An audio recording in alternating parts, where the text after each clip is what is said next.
The organization that helped launch Occupy Wall Street has announced a new occupation, but they're calling it the White House siege. They're saying that on September 17th, 2020, the anniversary of Occupy Wall Street, they will descend on the White House for 50 days, and they're going to shut it down. I don't know what they mean by siege. Hopefully they keep it nonviolent. Somebody responded to them on Twitter saying nonviolent is the only way, and they said someone said it must be nonviolent. And someone else, and they responded, the only way, I believe. So hopefully that's the case. And good peaceful protests, sure. But another group is also planning something called Shut Down DC. According to their Twitter account, they haven't set a date or location, but the plans are being made. Let's see exactly what Adbusters is calling for in the next month or so. They say, all right, you activists. All right, all you activists. It's been 9 years since we set off the political earthquake of Occupy Wall Street, laying siege to NYC Zuccotti Park and inspiring thousands of similar protests around the world. The Occupy anniversary arrives September 17, 2020, and it may be the perfect day to trigger another global Big Bang moment, a massive collective action of the sweetest kind of disobedience. The why hardly needs recitation, because for these 9 years, the shadows have only grown longer. Inequality has soared. Not a single Wall Street CEO spent a night in jail for his role in the 2008 financial meltdown. Well, I mean, you had 8 years of Obama, so sure. Politicians and corporate criminals continue to savage the public trust with impunity. And all the while, this howling void of a president, his sins too many to name, sits smugly atop a corona death toll that may surpass 200,000 Americans by Christmas. It's time again for dramatic, decisive action, which is why on September 17th, in the original and enduring spirit of Occupy, we and tens of thousands of our fellow citizens will stream into Lafayette Square in Washington, D.C. We will lay siege to the White House, and we will sustain it for exactly 50 days. This is the White House siege. Okay, you know what my problem is with the far left? They've taken no victories, no wins with Donald Trump. They can't accept it. Their whole identity is based on the government being bad, even when Donald Trump does things they like. One of the big issues many people had at Occupy Wall Street was anger over free trade agreements, untethered or unaccountable illegal immigration. That's right. While many of these people down at Occupy were for amnesty, they didn't like the free trade, open borders policies that were being enacted by the likes of the Koch brothers. So along comes Bernie Sanders, who says no TPP, and they all go, yay, Bernie. And Bernie says, open borders is a Koch brothers proposal. And they go, yay, Bernie. And then Donald Trump comes around and says, no TPP, it's bad, China. No NAFTA, open borders, bad. And they go, boo, Trump. So what does that mean? How do you boo Trump saying the same things as Bernie? In fact, the media back in 2015 and 16 tried to point that out, that Bernie and Trump had a lot of similar policies because they were populists who were fighting for the American people. Well, Bernie Sanders sold out the working class, switched all his policy positions, took $1 million, and now he goes and resides in multiple homes. Donald Trump's net worth has dropped considerably, and he donates his presidential salary, but he's brought about an end to the TPP, an end to NAFTA, and secured our borders. So where are these people to be like, yay, we liked these things? Trump made some mistakes. Hiring John Bolton was a huge mistake. Well, he fired that guy, and that guy just proved to be a serious mistake. Donald Trump is now trying to withdraw our troops from Afghanistan. And these are things that I've always cared about. And I'm like, hey, okay, Donald Trump's doing his thing. What do we end up getting?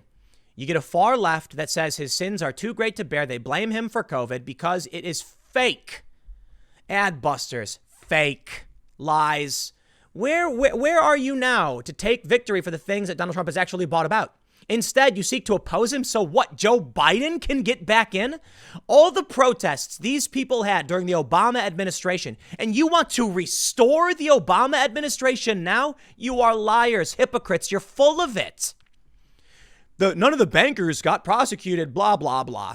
Yes, in 2008, Barack Obama won the election. In 2009, he assumed office. And then in 2011, you kicked off Occupy Wall Street. During Obama, congratulations, I appreciate it, right? Now you're mad that nobody's faced justice over 2008. So what's your goal? Resist Donald Trump and get Joe Biden elected so you can bring back the people you were protesting? You're liars. Donald Trump has done more for what you've asked for than Barack Obama ever did. And Joe Biden is the Obama administration. I see, though. They're hoping Joe Biden begs and gives them whatever they want, which is more absurd far left policy, I suppose. Is that it? That you'll sacrifice the gains you got through Trump and the potential gains you might get and restore the establishment? For what? That doesn't make sense to me. Why would you want to bring back the guy, no matter what you think you might get from it, bring back the guy who's going to turn around and belittle you? It's because all they want to do is make money, in my opinion. It's all a game. They're grifting. Now, I'll tell you what, man. I love it when they call Republicans grifters, because Republicans are unabashed capitalists who seek to make money.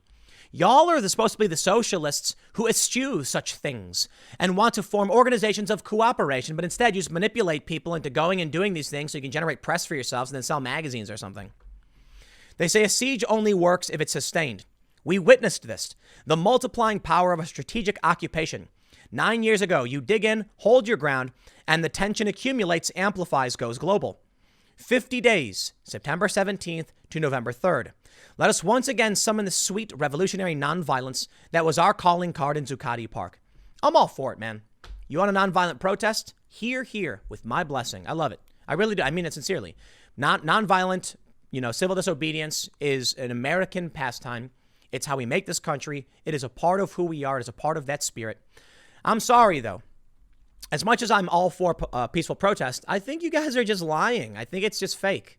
They don't actually, I don't know what they actually want, because helping restore Joe Biden makes literally no sense. White House siege will electrify the U.S. election season. And it doesn't stop there.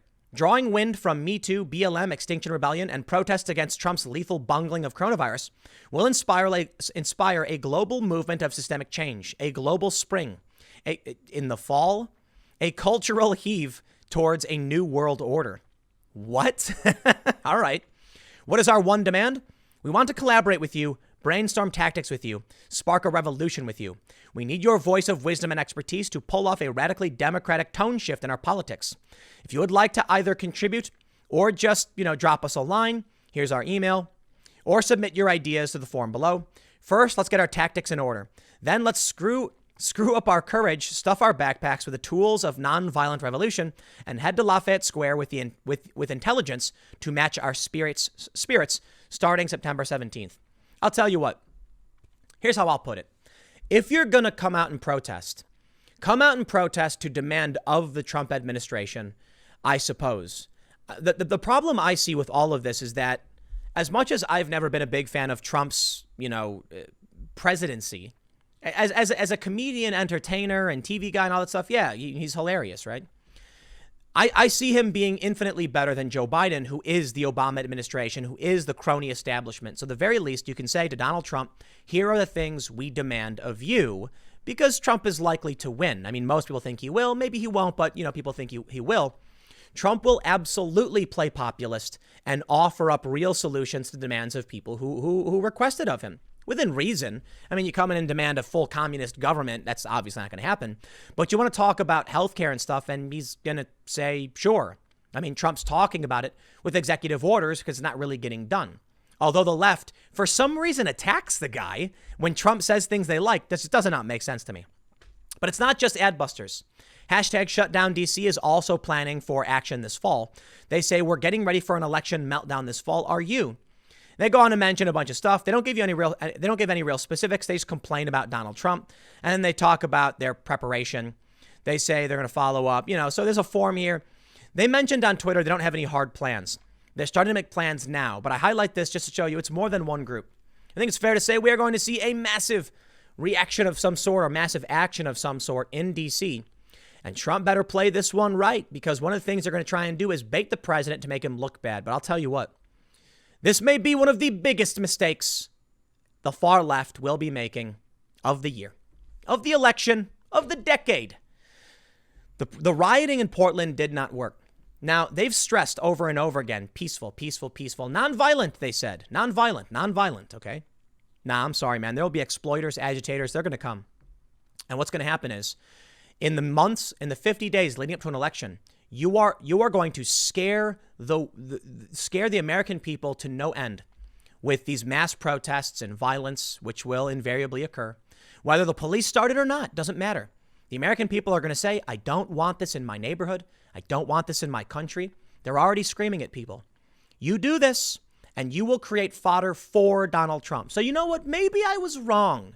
Maybe they know it, and maybe that's what they really want. Maybe they know Joe Biden is the crony establishment, and they know they can play the boogeyman to help Donald Trump get reelected. Sure, I guess, but I really don't think so. I think they're just inept, and they're lying, and they're grifting.